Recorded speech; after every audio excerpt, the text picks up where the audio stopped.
दोस्तों, इस सीरीज के पिछले पार्ट में हमने देखा था कि जुनही अपने बॉयफ्रेंड की मौत के सदमे से जूझ रही थी, लेकिन फिर एक अनजान आदमी ने उसे कुछ टेप रिकॉर्डिंग्स भेजी और उन्हें सुनने के बाद जुनही साल 1998 में मौजूद मिंजू नाम की एक लड़की के शरीर में पहुंच गई थी, जहां पर उसे अपने बॉयफ्रेंड जैसा दिखने वाला एक लड़का सिहियोन मिला था। और सिहियोन और योनजन में कई सारी चीजें एक जैसी भी थी। फिर वहीं जुनही को पता चला था कि जल्दी ही मिंजू का कोई मर्डर करने वाला है, इसलिए जुनही मिंजू को बचाने के लिए उसके शरीर में रुक गई थी। और इसी दौरान सिहियोन, जो कि मिंजू को कभी पसंद नहीं करता था, वो जुनही के बिहेवियर को देखकर मिंजू से प्यार करने लगा था और उसे इस बारे में बता भी दिया था। दोस्तों, अगर आपने अब तक इसके पिछले पार्ट को नहीं देखा है तो आपको इसके पिछले पार्ट की लिंक पिन कमेंट में मिल जाएगी, उस पार्ट को देखना मत भूलिएगा, आपको जरूर मजा आएगा। अब 7वें एपिसोड की शुरुआत में हम अगले दिन के सीन को देखते हैं, जहां जुनही यानी कि मिंजू ने सिहियोन के प्रपोज का कोई जवाब नहीं दिया होता और यहाँ जुनही स्कूल खत्म होने के बाद इंग्यू के साथ पूरे शहर में उसी लड़के को ढूंढने जाती है जो कि छुपकर उसकी फोटो लेता था। लेकिन बहुत पता करने के बाद भी जुनही और इंग्यू को उस लड़के के बारे में कुछ भी पता नहीं चल पाता। यही इंग्यू और सिहियोन ने आपस में बात करना बंद कर दी थी। इसी वजह से मिंजू यानी कि जुनही इंग्यू से कहती है कि सिहियोन ने तुम्हें अमेरिका जाने वाली बात इसलिए नहीं बताई थी क्योंकि उसे लगता था कि तुम इस खबर को सुनने के बाद उदास हो जाओगे और ये बचा हुआ थोड़ा सा समय भी तुम उसके साथ अच्छे से नहीं बिता पाओगे, इसीलिए उसने तुमसे ये बात छुपाई थी। लेकिन इंग्यू को अब कोई भी फर्क नहीं पड़ता। यही इंग्यू मिंजू से कहता है कि अगर तुम्हें भी सियोन से प्यार हो गया है तो तुम्हें अपना ज्यादा समय उसके साथ ही बिताना चाहिए, क्योंकि वो कुछ ही दिनों में हमें छोड़कर चला जाएगा और फिर तुम कभी भी उससे नहीं मिल पाओगी। ये सब सुनकर अब जुनही सियोन और इंग्यू को एक साथ बिठाती है और उन्हें अब सब सच बताने लगती है। जुनही इन्हें बताती है कि मैं टाइम ट्रेवल करके यहाँ आ रही हूँ और मैं मिंजू नहीं बल्कि जुनही हूँ, मैं 2023 से आई हूँ। जुनही सियोन और इंग्यू को अपनी और मिंजू की हैंडराइटिंग दिखाती है और दोनों ही हैंडराइटिंग बिल्कुल अलग होती हैं। जुनही सियोन को ये भी बताती है कि मुझे किसी ने एक टेप भेजी थी जिसे सुनने के बाद मैं 1998 में मिंजू के शरीर में आ गई। लेकिन यहाँ पर सियोन और इंग्यू को जुनही की बात पर बिल्कुल भी यकीन नहीं होता और वो जुनही का मजाक बनाने लगते हैं और समझते हैं कि जुनही उनकी दोस्ती कराने के लिए ये झूठ बोल रही है। यहाँ जुनही सियोन और इंग्यू से कहती है कि अगर तुमने जल्दी ही कुछ नहीं किया तो तुम्हारी दोस्त मिंजू का मर्डर हो जाएगा। मगर जुनही की किसी भी बात पर सियोन यकीन नहीं करता और जुनही की बातों पर हंसने लगता है। यहीं जुनही की इन बातों से इंग्यू और सियोन की दोस्ती दोबारा से हो जाती है और ये देखकर जुनही को भी थोड़ी खुशी होती है। अब इसके बाद सियोन इंग्यू से कहता है कि पता नहीं क्यों पर मुझे ऐसा लग रहा है कि मिंजू हमसे झूठ नहीं बोल रही थी, मुझे लगता है कि उसने जो कुछ भी टाइम ट्रेवल के बारे में बताया था वो सब सच था। यही इंग्यू भी सियोन से कहता है कि जब से मिंजू का एक्सीडेंट हुआ है तब से ही मिंजू कुछ बदली हुई है, मिंजू अब पुरानी मिंजू नहीं रही। यहाँ सिहियोन और इंग्यू की बातों से पता चलता है कि अब इन्हें भी जुनही की बातों पर यकीन होने लगा है। यहीं अब इंग्यू सियोन से कहता है कि मिंजू अब मुझे अच्छी नहीं लगती, ये मिंजू बदली बदली है और मुझे पुरानी वाली मिंजू अच्छी लगती थी, मैं उससे ही प्यार करता था, लेकिन ये नई मिंजू मुझे पसंद नहीं है, इसीलिए तुम इससे प्यार कर सकते हो। ये बात सुनकर सिहियोन खुश हो जाता है क्योंकि अब वो जुनही से प्यार करने लगा था। अब यहीं इंग्यू और सियोन वापस पहले की तरह ही अच्छे दोस्त बन जाते हैं। इस तरफ रात के समय दायोन यानी कि वही लड़की जिसने सियोन को प्रपोज किया था, वो अपनी दो दोस्तों के साथ रात में स्कूल में घुस जाती है और क्लास के अंदर मिंजू की ड्रेस चेंज करते समय वाली ली गई फोटोज को वहां लगाने लगती है। अब तभी दायोन की एक फ्रेंड दायोन से बाथरूम जाने के लिए बोलती है। इसके बाद दायोन की दोनों फ्रेंड बाथरूम चली जाती हैं और दायोन यहीं अकेली रह जाती है। तभी एक लड़का दायोन के ऊपर हमला करता है और उसे पकड़कर एक क्लासरूम में ले जाता है। इसके थोड़ी देर बाद जब दायोन की फ्रेंड बाथरूम से वापस आती है तो तब उन्हें यहाँ पर दायोन नहीं दिखाई देती। उन्हें लगता है कि दायोन उन्हें छोड़कर वापस घर चली गई होगी, इसीलिए दायोन की दोनों फ्रेंड्स भी अपने अपने घर लौट जाती हैं। लेकिन अगली सुबह जब ये लोग स्कूल में आते हैं तो तब इन्हें यहाँ पर दायोन की डेड बॉडी दिखाई देती है। लेकिन यहाँ पर जुनही के वो फोटो जो कि दायोन ने क्लास के अंदर लगाए थे वो अब गायब हो चुके थे। अब यहीं पर जुनही को भी दायोन के मर्डर के बारे में पता चल जाता है। साथ ही वो दायोन की दोस्तों को बातें करती हुई भी सुनती है, जिससे उसे पता चलता है कि कल रात को दायोन उसकी कुछ फोटोज को क्लास में लगाने आई थी। साथ ही जुनही को ये भी पता चल जाता है कि जो फोटोज उसे उसकी डेस्क पर मिली थी वो भी दायोन ने ही छुप कर ली थी, क्योंकि दायोन सियोन से प्यार करती थी और सिहियोन मिंजू को पसंद करने लगा था, इसीलिए दायोन उसे बदनाम करना चाहती थी। खैर अब यहीं पर जब सिहियोन स्कूल में आता है और उसे पता चलता है कि क्लास में किसी लड़की का मर्डर हो गया है तो ये बात सुनकर सियोन काफी घबरा जाता है। उसे लगता है कि कल मिंजू जो कह रही थी वो सब कुछ सच था और आज मिंजू का ही मर्डर हो गया है। इसीलिए अब सियोन जल्दी से भागकर क्लास की तरफ आने लगता है। तभी रास्ते में उसे इंग्यू मिलता है जो सियोन को बताता है कि मिंजू बिल्कुल ठीक है, लेकिन उसी लड़की दायोन का मर्डर हो गया है जिसने तुम्हें प्रपोज किया था। यहीं अब मिंजू यानी कि जुनही भी इनके पास आ जाती है। इसके बाद तीनों सियोन के घर जाते हैं, जहां जाकर जुनही इंग्यू और सियोन को बताती है कि मुझे जो फोटो मिले थे वो दायोन ने ही मुझे भेजे थे। यानी कि वो फोटो भेजने वाला कोई किलर नहीं था। अब यहीं पर सियोन ये बात समझ जाता है कि जिसने उस रात मिंजू पर हमला किया था उसी किलर ने दायोन को मारा है, और वो मिंजू के फोटोज जो दायोन क्लास में लगा रही थी वो किलर उन फोटोज को भी अपने साथ ले गया है।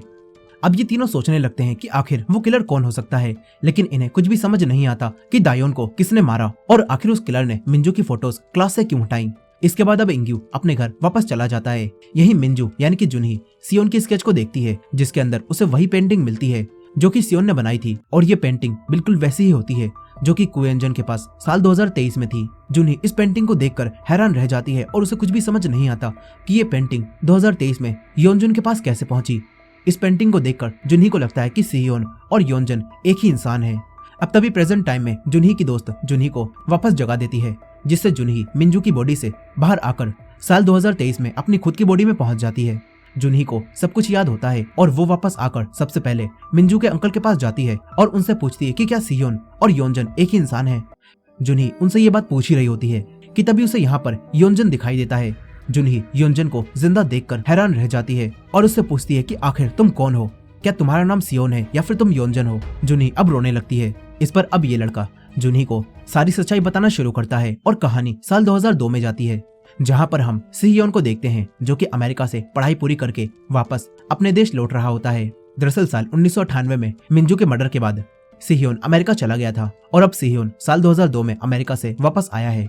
यहाँ आने के बाद वो इंग्यू से मिलने एक जेल में जाता है, लेकिन इंग्यू सियोन से मिलने से मना कर देता है और यहीं पर हमें पता चलता है कि इंग्यू ने ही साल 1998 में मिंजू का मर्डर कर दिया था, यानी कि वो किलर इंग्यू था जो कि मिंजू को मारना चाहता था। लेकिन आखिर उसने ये सब क्यों किया, ये कहानी में हम आगे जानेंगे। अब यहीं पर सियोन इंग्यू से बिना मिले ही बस से अपने घर जाने लगता है और उसी टेप रिकॉर्डिंग को सुनता है जो मिंजू ने उसे दी थी। सियोन उस गाने को सुन ही रहा होता है कि तभी उसकी बस का एक्सीडेंट हो जाता है और इस एक्सीडेंट में सियोन को काफी ज्यादा चोट लगती है। फिर जब सियोन को होश आता है तो उसके सामने एक लेडी और एक लड़की खड़ी होती है और वो दोनों सियोन को योनजन कहकर बुलाती हैं। दरअसल जिस तरह जुनही की कॉन्शियसनेस 1998 में मिंजू के शरीर में गई थी, उसी तरह एक्सीडेंट के बाद गाने को सुनते हुए सियोन की कॉन्शियसनेस साल 2007 में मौजूद योनजन के शरीर में आ गई है और ये योनजन की मॉम और सिस्टर होती हैं। लेकिन सियोन इन्हें नहीं पहचान पाता। फिर उसे समझ आता है कि वो इस वक्त साल 2007 में योनजन की बॉडी के अंदर है। सियोन ये बात जानकर हैरान रह जाता है। उसे कुछ भी समझ नहीं आ रहा था कि वो साल 2007 में योनजन की बॉडी में आखिर कैसे पहुंच गया। अब तभी योनजन की सिस्टर सियोन यानी कि अपने भाई योनजन को बताती है कि तुम अपने दोस्त के साथ कार में कहीं जा रहे थे और तभी तुम्हारा एक्सीडेंट हो गया और उस एक्सीडेंट में तुम्हारा दोस्त मर गया, लेकिन खुशकिस्मती से तुम बच गए। ये सुनकर सियोन को कुछ भी समझ नहीं आता। वो सोचता है कि जब मैं बस में था तो आखिर मेरा कार से एक्सीडेंट कैसे हो सकता है। अब यहाँ पर सियोन उसी बात को याद करने लगता है जिस दिन मिंजू का मर्डर हुआ था और यहाँ पर उसे मिंजू मरी हुई दिखाई दी थी और इंग्यू उसके पास बैठा हुआ था। इंग्यू ने सियोन से कहा था कि मैंने मिंजू को मार दिया, लेकिन इंग्यू ने आखिर ऐसा क्यों किया। खैर अब यही सियोन ये सारी बातें सोचकर दुखी हो जाता है। अब इसके बाद सियोन वापस से मिंजू के अंकल चिवोन की शॉप पर जाता है, जहाँ चिवोन उसे देखकर काफी खुश हो जाते हैं। उन्हें लगता है कि ये सियोन है। यही सियोन चिवोन को ये बात बताता है कि मैं सियोन तो हूँ, लेकिन मैं इस वक्त योनजन की बॉडी में आ गया हूँ। ये सुनकर चिवोन को पता चलता है कि जुनही ने टाइम ट्रेवल के बारे में उन्हें जो भी बातें बताई थी वो सब सच थी। अब यही चिवोन सियोन को बताते हैं कि अब मैं ये शॉप बंद कर रहा हूँ और एक कैफे खोलूंगा। यहाँ अब सियोन जो कि क्वेंजन की बॉडी में है वो चिवोन से पूछता है कि क्या आपको पता है कि साल 2002 में मेरे एक्सीडेंट के बाद मेरा क्या हुआ था। इस पर चिवोन सियोन को बताते हैं कि मुझे बस इतना ही पता है कि साल 2002 में तुम्हारा एक्सीडेंट हो गया था और फिर उसके बाद तुम्हारे साथ क्या हुआ इसके बारे में मुझे कुछ भी पता नहीं चल पाया है। यहीं पर अब सियोन और चिवोन मिंजू को याद करके उदास हो जाते हैं और इन्हें इस बात पर भी यकीन हो जाता है कि अगर ये लोग उस समय में जुनही की बातों पर यकीन कर लेते तो आज शायद मिंजू जिंदा होती।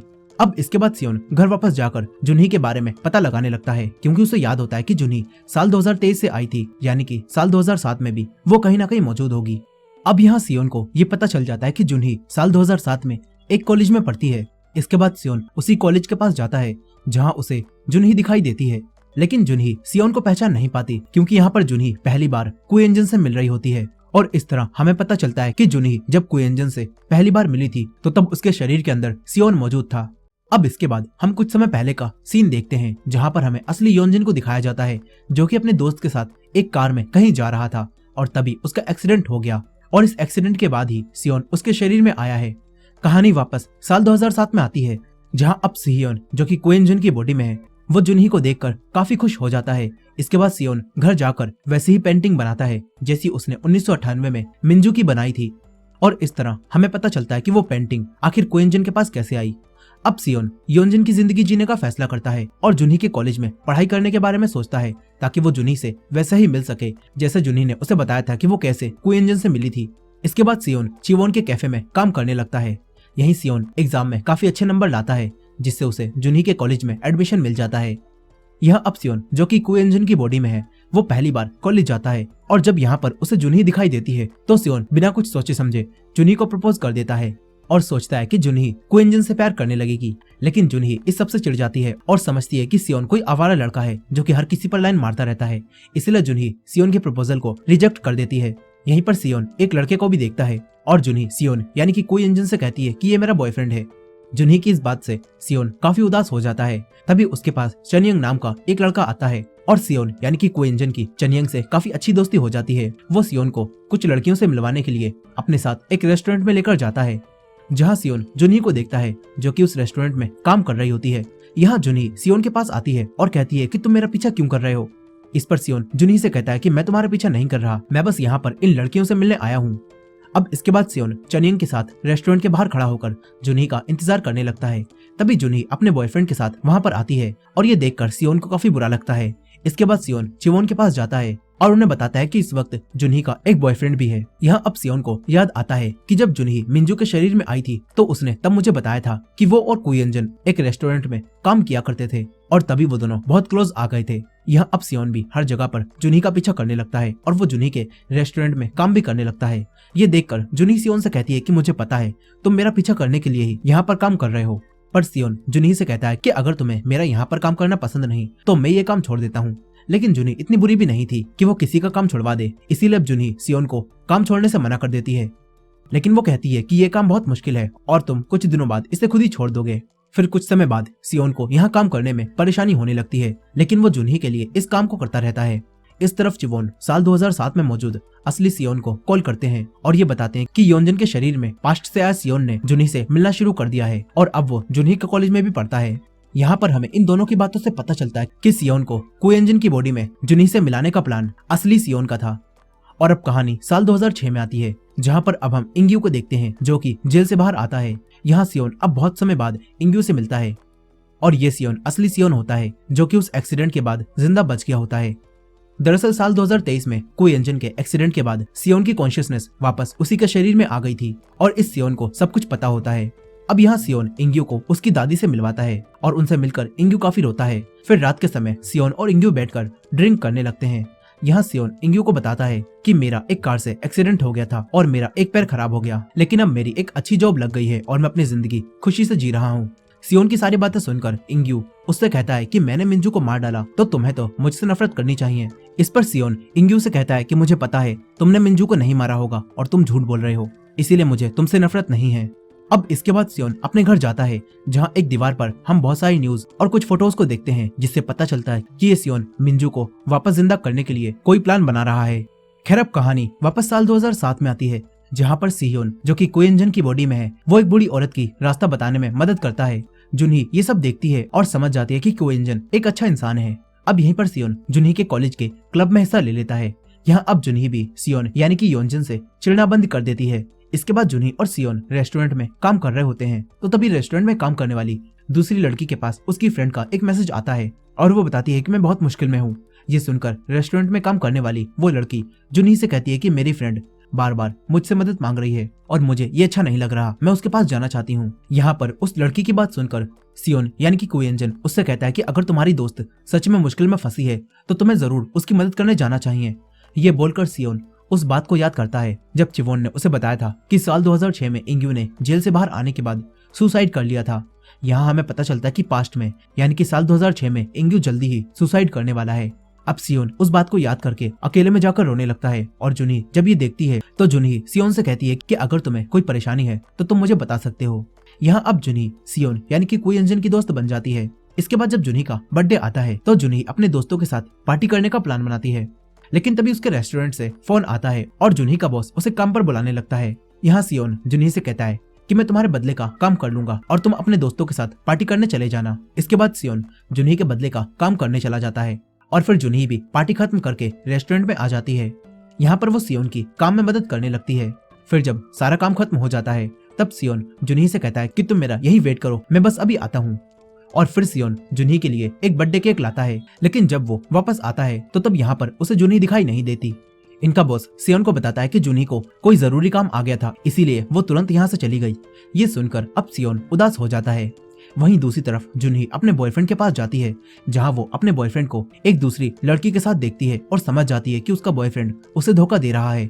अब यहाँ पर जुनही अपने बॉयफ्रेंड के एक थप्पड़ मारती है और उससे ब्रेकअप कर लेती है, मगर जुनही काफी दुखी हो जाती है। जुनही वापस अपने घर जाने लगती है, तभी उसे याद आता है कि वो अपना वॉलेट रेस्टोरेंट में ही भूल गई है। अब जुनही तुरंत ही रेस्टोरेंट वापस जाती है, जहाँ पर उसे सियोन उसका बर्थडे अकेले ही सेलिब्रेट करता हुआ दिखाई देता है। ये देखकर जुनही भी सियोन के साथ मिलकर अपना बर्थडे सेलिब्रेट करने लगती है और फिर दोनों काफी खुश हो जाते हैं। यहाँ अब जुनही सियोन को अपने ब्रेकअप के बारे में बताती है और ये सुनकर सियोन को खुशी होती है, क्योंकि अब जुनही उसकी गर्लफ्रेंड बन सकती थी। यहाँ पर जुनही सियोन को ये भी बताती है कि मुझे बचपन में एक लड़का बहुत अच्छा लगता था। एक बार जब मैं अपनी दादी से कुछ सामान मांग रही थी और मेरी दादी ने जब वो मुझे नहीं दिलाई थी तो उस लड़के ने मुझे अपने पास से वो चीज दिला दी थी, और जब कुछ लड़के मुझे परेशान कर रहे थे तो तब उस लड़के ने मुझे बचाया भी था। जुनही कहती है कि मैंने उसे अपना नाम भी बताया था और कहा था कि मुझे याद रखना, हम बड़े होकर दोस्त बनेंगे, लेकिन अब पता नहीं वो लड़का कहाँ और कौन होगा। यही जुनही बताती है कि मैंने अपने इस बॉयफ्रेंड को बच्चों की मदद करते हुए देखा था और तब मुझे उसी लड़के की याद आ गई और इसी वजह से मैंने इसे अपना बॉयफ्रेंड बना लिया था। जुनही की ये बात सुनकर सियोन समझ जाता है कि ये जुनही वही जुनही है जिसकी उसने साल 1998 में मदद की थी, यानी कि बचपन से ही जुनही को सियोन से ही प्यार था। यहाँ अब सियोन जुनही को उसका बर्थडे गिफ्ट देता है, जिसे लेकर जुनही अपने घर चली जाती है। फिर अगले दिन जब जुनही कॉलेज में अपनी दोस्त के साथ लंच में बात कर रही होती है तो जुनही की दोस्त उसे बताती है कि कॉलेज में एक लड़की ने कुयंजन यानी कि सियोन को प्रपोज किया था, लेकिन सियोन ने उसका प्रपोजल रिजेक्ट कर दिया और बोला कि मैं अपनी पूरी जिंदगी में सिर्फ एक ही लड़की से प्यार करूंगा और वो तुम नहीं हो। अपनी दोस्त की ये बात सुनकर जुनही सोचती है कि अगर वो योंजन को अपना बॉयफ्रेंड बना ले तो योंजन उसे कभी भी धोखा नहीं देगा। अब इसके बाद जुनही जब सियोन के पास जाती है तो तब यहाँ पर सियोन जुनही को बता देता है कि वो उससे बहुत प्यार करता है, लेकिन ये सुनकर जुनही को समझ नहीं आता कि वो क्या जवाब दे, इसलिए जुनही बहाना बनाकर सियोन के पास से चली जाती है। मगर अब धीरे धीरे जुनही को भी सियोन यानी कि योंजन से प्यार होने लगता है। फिर एक दिन जुनही योंजन से कहती है कि तुम मेरा नाम लेकर मुझे बुला सकते हो, अब से तुम्हें मुझे आप कहने की जरूरत नहीं है। ये सुनकर सियोन खुश हो जाता है। फिर अगले दिन जब सियोन कॉलेज में आता है तो तब यहाँ पर जुनही की दोस्त सियोन को बताती है कि आज जुनही की तबीयत खराब है और इसी वजह से वो कॉलेज नहीं आ पाई। ये बात सुनकर सियोन जुनही से मिलने के लिए उसके घर जाता है। यहाँ पर उसे जुनही बेहोश दिखाई देती है। सियोन जुनही को लेकर तुरंत ही हॉस्पिटल जाता है और फिर जब जुनही ठीक हो जाती है तो वो सियोन के साथ घर वापस आ जाती है। यहाँ अब जुनही भी सियोन को बता देती है कि वो भी उससे प्यार करने लगी है और ये बात सुनकर सियोन को काफी ज्यादा खुशी होती है। वो जुनही को गले लगा लेता है। कहानी वापस साल 2006 में आती है, जहां अब इंग्यू की दादी की डेथ हो जाती है, जिससे सियोन और इंग्यू को काफी दुख होता है और वो दोनों बहुत रोते हैं। फिर जब रात के समय दोनों ड्रिंक कर रहे होते हैं तो तभी इंग्यू सियोन से कहता है कि अब मैं यहाँ से जाकर एक नई जिंदगी शुरू करूंगा। वो कहता है कि मैं आम लोगों की तरह जीना शुरू कर दूंगा, लेकिन इसके बाद रात में जब सियोन ड्रिंक करके सो जाता है तो इंग्यू यहाँ से कहीं चला जाता है और फिर जब सियोन की आंख खुलती है तो वो देखता है कि इंग्यू यहाँ पर नहीं है। सियोन अब समझ जाता है कि इंग्यू वहीं गया होगा जहाँ पर मिंजू की डेथ हुई थी। सियोन जल्दी से भागकर उसी जगह पर जाता है और यहाँ इंग्यू उसकी आंखों के सामने ही सुसाइड कर लेता है और सियोन उसे नहीं बचा पाता और इंग्यू की भी मौत हो जाती है, जिससे सियोन को काफी दुख होता है। हालांकि सियोन को ये सब पहले से ही पता था कि इंग्यू सुसाइड करने वाला है, क्योंकि जब वो योंजन की बॉडी में गया था तो उसे चिवोन ने बता दिया था कि इंग्यू सुसाइड करके मरा है।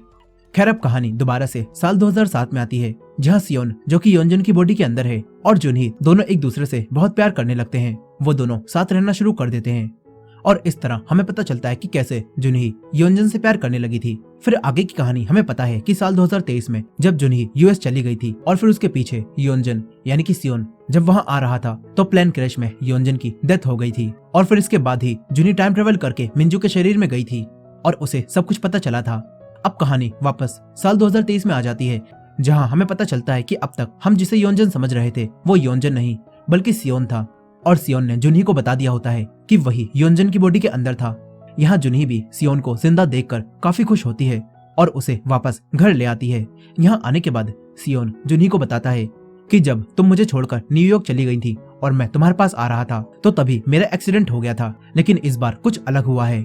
फिर हमें पास्ट का वही सीन दिखाया जाता है जहाँ पर सियोन, जो कि योंजन की बॉडी में है, वो अपनी फ्लाइट के लिए जा रहा होता है। लेकिन तभी यहाँ पर असली सियोन आकर उसे न्यूयॉर्क जाने से रोकता है और बताता है कि अगर तुम इस फ्लाइट में बैठ गए तो तुम मर जाओगे और फिर तुम वापस साल 2002 में अपनी बॉडी में पहुंच जाओगे जहाँ पर तुम्हारा एक्सीडेंट हुआ था। लेकिन ये बात सुनकर योंजन की बॉडी वाला सियोन ये समझ जाता है कि उसका इस तरह से जुनी से मिलना सब पहले से ही तय था और वो चाहे कितने भी कोशिश कर ले, वो 1998 में जाकर जुनी से दोबारा कभी भी नहीं मिल पाएगा। अब यहाँ योंजन की बॉडी वाला सियोन इस बात को याद करके दुखी हो जाता है। यहाँ असली सियोन, जो कि पहले ही इस फ्लाइट में बैठ चुका है, वो उसे बताता है कि जब मैं प्लेन में बैठा था तो तब प्लेन क्रैश हो गया था और फिर मैं साल 2002 में खुद की ही बॉडी में पहुंच गया जहाँ पर मेरा एक पैर खराब हो गया था। इसके बाद मैंने काफी मेहनत करके 1 साल में चलना सीखा है और मैं चाहता हूँ कि जो गलती मैंने करी वो तुम ना करो और तुम इस प्लेन में मत बैठो। प्रेजेंट टाइम में असली सियोन जुनही को बताता है कि जब मैं प्लेन में बैठा था तो तब मुझे ये पता नहीं था कि मेरा एक्सीडेंट हो जाएगा, लेकिन इस बार जब मैंने अपने आप को ये बता दिया कि उसका एक्सीडेंट होने वाला है तो तब उसने मुझे अपना फोन और तुम्हारा कुछ सामान दिया और वो प्लेन में जाकर अपनी मर्जी से बैठ गया। लेकिन उसके वो म्यूजिक टेप मुझे देने से सब कुछ बदल गया और इसी वजह से तुम पास्ट में जाकर वो सब जान पाई जो कि तुम्हें पता नहीं था।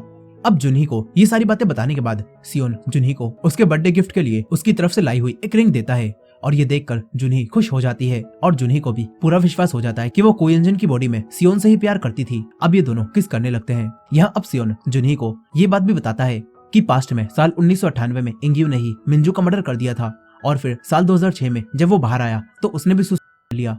ये बात सुनकर जुनही सियोन से कहती है कि अगर हम किसी तरह पास्ट में जाकर मिंजू को बचा लें तो फिर वो सब नहीं होगा जो कि मिंजू के मरने के बाद हुआ और इस तरह इंग्यू भी नहीं करेगा। यहाँ जुनही सियोन से पूछती है कि आखिर मैं कैसे 1998 में जाकर मिंजू को मरने से बचा सकती हूँ।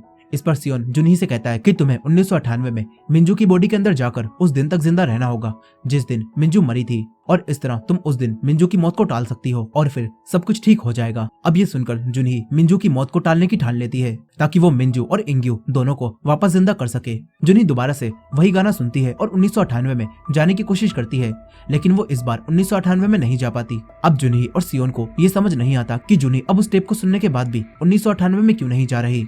यही अब ये दोनों मिंजू के अंकल से भी बात करते हैं। यहाँ अब चिवोन जुनही और सियोन से बात करते हैं और यहाँ इन तीनों को ही लगता था कि इंग्यू ने हकीकत में मिंजू का मर्डर नहीं किया होगा क्योंकि वो तो मिंजू से प्यार करता था, इसीलिए इन्हें लगता है कि किलर कोई और है। ये लोग सोचते हैं कि 1998 में उस किलर ने जुनही और दायोन को मारने के बाद फिर किसी और को क्यों नहीं मारा। ये लोग अब उस लड़के के बारे में पता करना शुरू कर देते हैं जिसने दायोन को मारा था ताकि जुनही जब 1998 में जाए तो वो उस लड़के से आसानी से बच सके और मिंजू को मरने से बचा सके। यहाँ अब सियोन दायोन का मर्डर करने वाले उसी लड़के के बारे में पता करने के लिए उसी स्कूल में जाता है जहाँ पर वो 1998 में पढ़ाई करता था। इस स्कूल में उसे वही टीचर मिलते हैं और वो सियोन को पहचान लेते हैं। सियोन उन टीचर से पूछता है कि जब मिंजू और दायोन का मर्डर हुआ था तो क्या उसके बाद किसी बच्चे के साथ कुछ अजीब सी चीजें हुई थी। टीचर बहुत सोचने की कोशिश करते हैं लेकिन उन्हें ऐसा कुछ भी याद नहीं आता।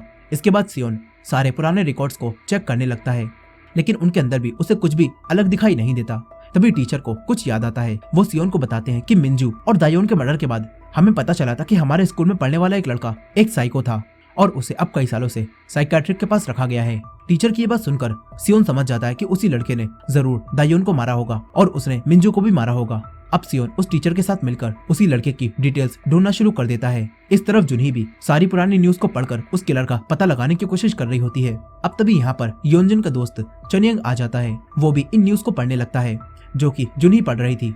चनियंग जुनही से ऐसी न्यूज पढ़ने की वजह पूछता है। चनियंग जुनही से कहता है कि ये सब मत पढ़ो, इन्हें पढ़ने का अब कोई भी फायदा नहीं है। लेकिन यहाँ पर जुनही चनियंग को अपने टाइम ट्रेवल के बारे में सब कुछ बता देती है। जुनही उसे बता देती है कि एक टेप रिकॉर्डिंग को सुनने के बाद वो 1998 में मौजूद उसी के जैसी दिखने वाली लड़की मिंजू के शरीर में गई थी। ये सुनकर चनियंग का रिएक्शन कुछ अजीब सा होता है।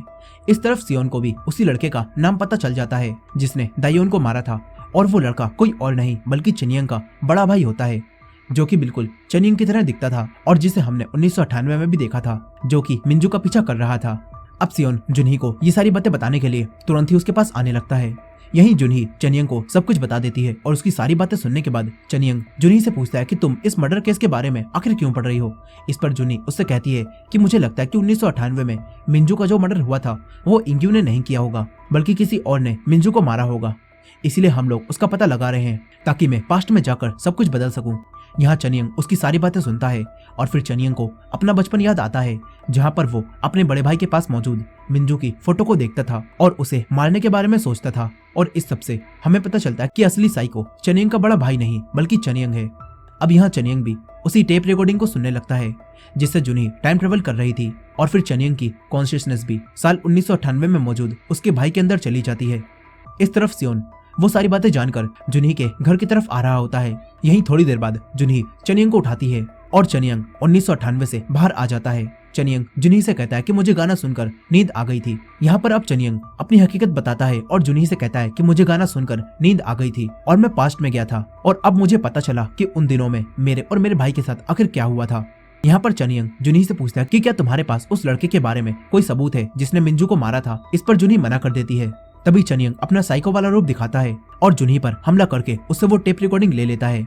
फिर हम कुछ समय पहले का सीन देखते हैं जहाँ पर चनियंग टेप रिकॉर्डिंग को सुनते हुए साल 1998 में अपने भाई के शरीर में पहुंच गया था और ये वही रात थी जिस दिन मिंजू के ऊपर सबसे पहला अटैक हुआ था।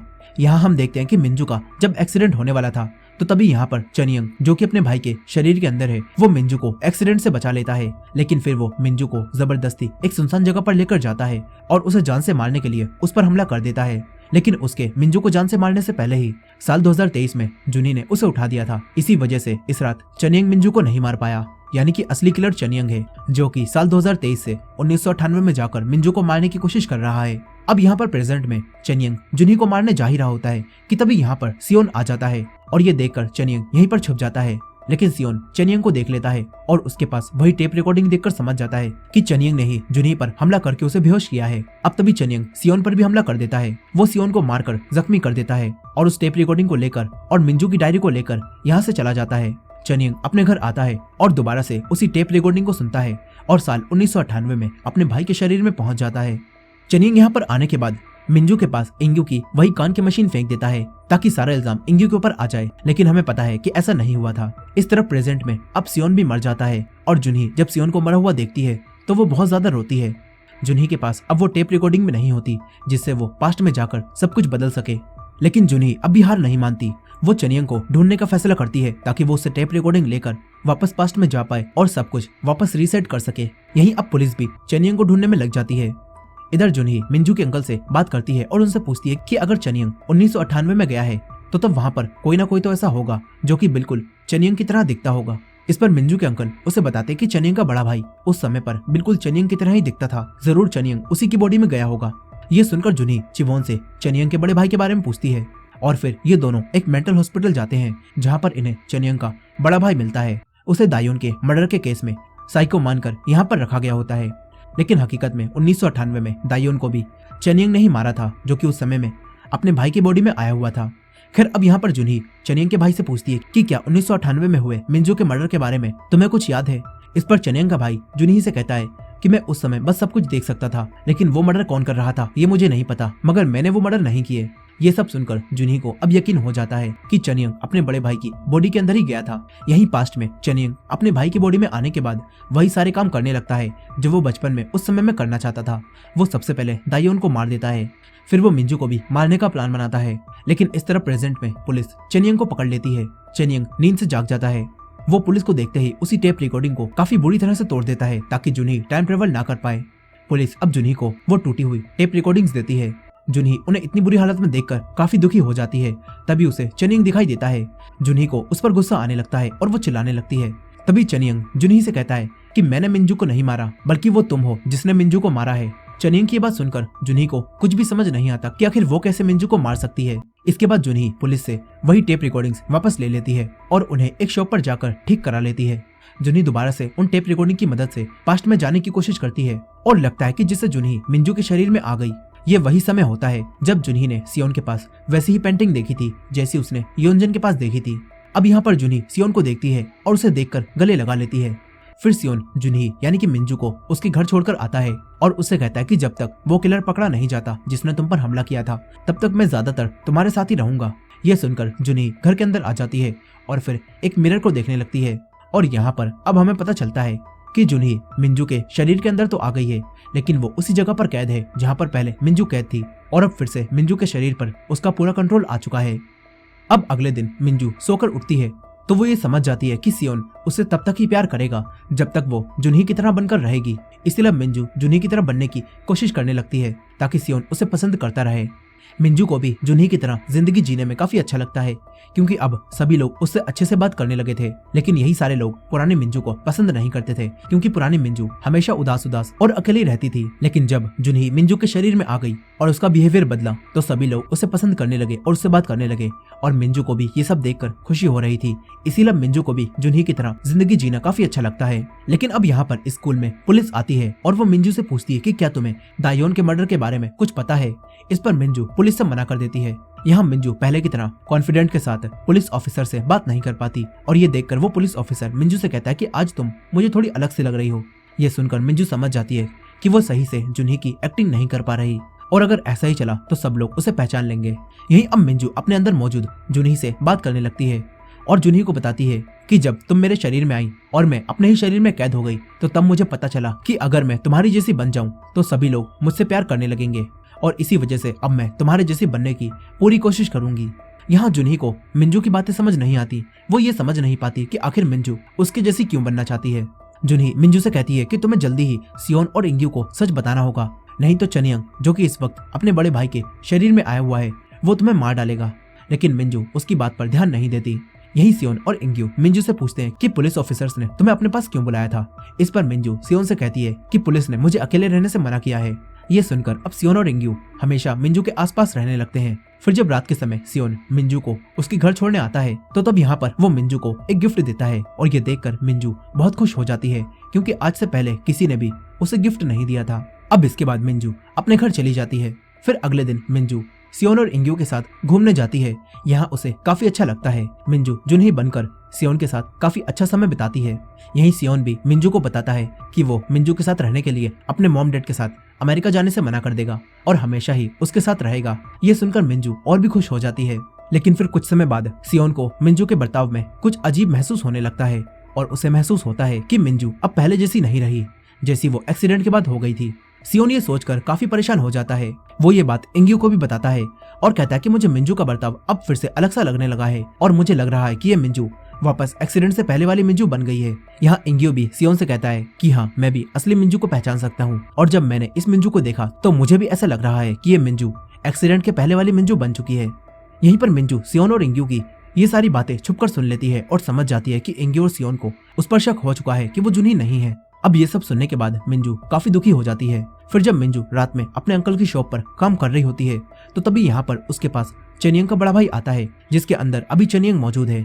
मिंजू उसे देखकर काफी डर जाती है। यहाँ चनियंग मिंजू से कहता है कि मुझे पता है तुम जुनही नहीं हो बल्कि तुम इस वक्त असली मिंजू हो।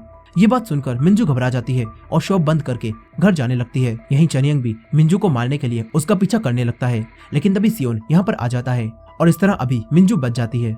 अब यहाँ सियोन मिंजू को लेकर एक पार्क में जाता है और उससे पूछता है कि जब हम लोग पहली बार यहाँ पर आए थे तो मैंने तुमसे क्या कहा था। यहाँ पर सियोन को उस पर शक हो गया होता है और सियोन को ये यकीन हो गया होता है कि मिंजू ने जो बातें उसे पहले बताई थी कि वो मिंजू नहीं बल्कि जुनी है वो सब सच है और अब जुनी वापस जा चुकी है और ये मिंजू है। इसलिए सियोन उससे पूछता है कि जब हम लोग यहाँ पर आए थे तो तब मैंने तुमसे क्या कहा था। इस पर मिंजू कहती है कि हमने तुम्हारे अमेरिका जाने वाली बात की थी। ये सुनकर सियोन मिंजू से कहता है कि नहीं, जब मैं जुनही के साथ यहाँ पर आया था तो तब हमने पहली बार जुनही और कुयंजन के बारे में बात की थी। इस सब से अब सियोन समझ जाता है कि जुनही जा चुकी है और ये असली मिंजू है। सियोन की इस बात पर मिंजू अब सियोन से झूठ बोलने लगती है और कहती है कि मैं ही जुनही हूँ और हकीकत में तो कोई जुनही है ही नहीं। मिंजू कहती है कि मैं अब तक जुनही होने का नाटक कर रही थी ताकि तुम मुझसे प्यार करने लगो और जो कहानी मैंने तुम्हें सुनाई थी वो सब झूठ थी, वो सारी कहानी मैंने खुद से ही बनाई थी। ये सब सुनकर सियोन पूरी तरह से टूट जाता है और बहुत उदास हो जाता है क्योंकि वो तो मिंजू के शरीर के अंदर आई जुनही से प्यार करने लगा था। यहाँ अब मिंजू से भी धीरे धीरे सभी लोग कहने लगते हैं कि तुम बदल गई हो, तुम पहले जैसी नहीं रही, वापस तुम पहले जैसी हो जाओ, पहले तुम बहुत अच्छी थी।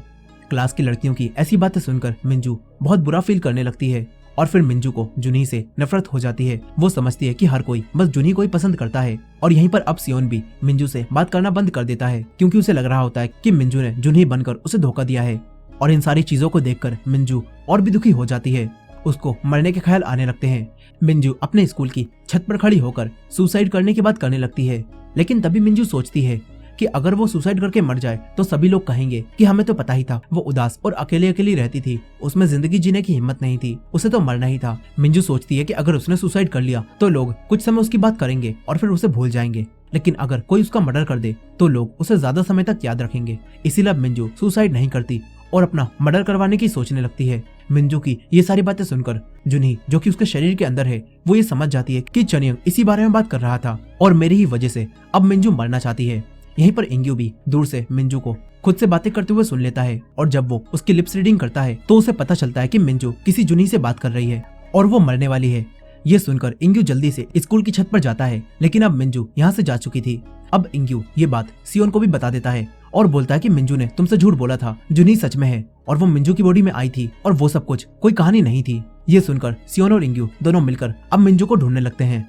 इस तरफ मिंजू चनियंग के बड़े भाई को लेकर एक सुनसान जगह पर जाती है और उससे कहती है कि मुझे मार दो। ये सुनने के बाद चनियंग, जो कि अपने भाई की बॉडी में है, वो मिंजू को एक इंजेक्शन लगाकर उसे मारने लगता है। लेकिन तभी साल 2023 में पुलिस चनियंग को उठा देती है और नींद से जागने के बाद चनियंग अपने भाई के शरीर से वापस साल 2023 में पहुंच जाता है। यहाँ वो गुस्से में टेप रिकॉर्डिंग्स तोड़ देता है। इधर 1998 में अब मिंजू के सामने चनियंग के भाई को जब होश आता है तो वो मिंजू को मारने से मना कर देता है और तुरंत ही यहाँ से भाग जाता है।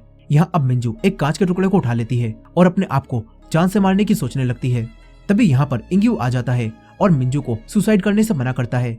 इस पर मिंजू उससे कहती है कि तुम मुझे जान से मार दो क्योंकि अब मैं ये जिंदगी और नहीं जीना चाहती। मिंजू कहती है कि मैं बिल्कुल अकेली हूँ और अब मैं ये जिंदगी और नहीं जीना चाहती, तुम मुझे इस तकलीफ से आजाद कर दो। पर इंग्यू मिंजू को मारने से मना कर देता है। वो उससे कहता है कि मैं तुमसे बहुत प्यार करता हूँ, तुम बस मुझे एक मौका दे दो। लेकिन यहाँ पर मिंजू इंग्यू की बातों को झूठ समझती है। जुनही भी लगातार मिंजू को समझाने की कोशिश कर रही थी कि तुम अपनी जान मत दो, लेकिन मिंजू अपने अकेलेपन की इस लाइफ से बाहर निकलना चाहती थी। इसीलिए अब वो एक बिल्डिंग की छत से नीचे कूदकर अपनी जान दे देती है और इंग्यू भी उसे बचा नहीं पाता, जिसके बाद मिंजू की यहाँ मौत हो जाती है।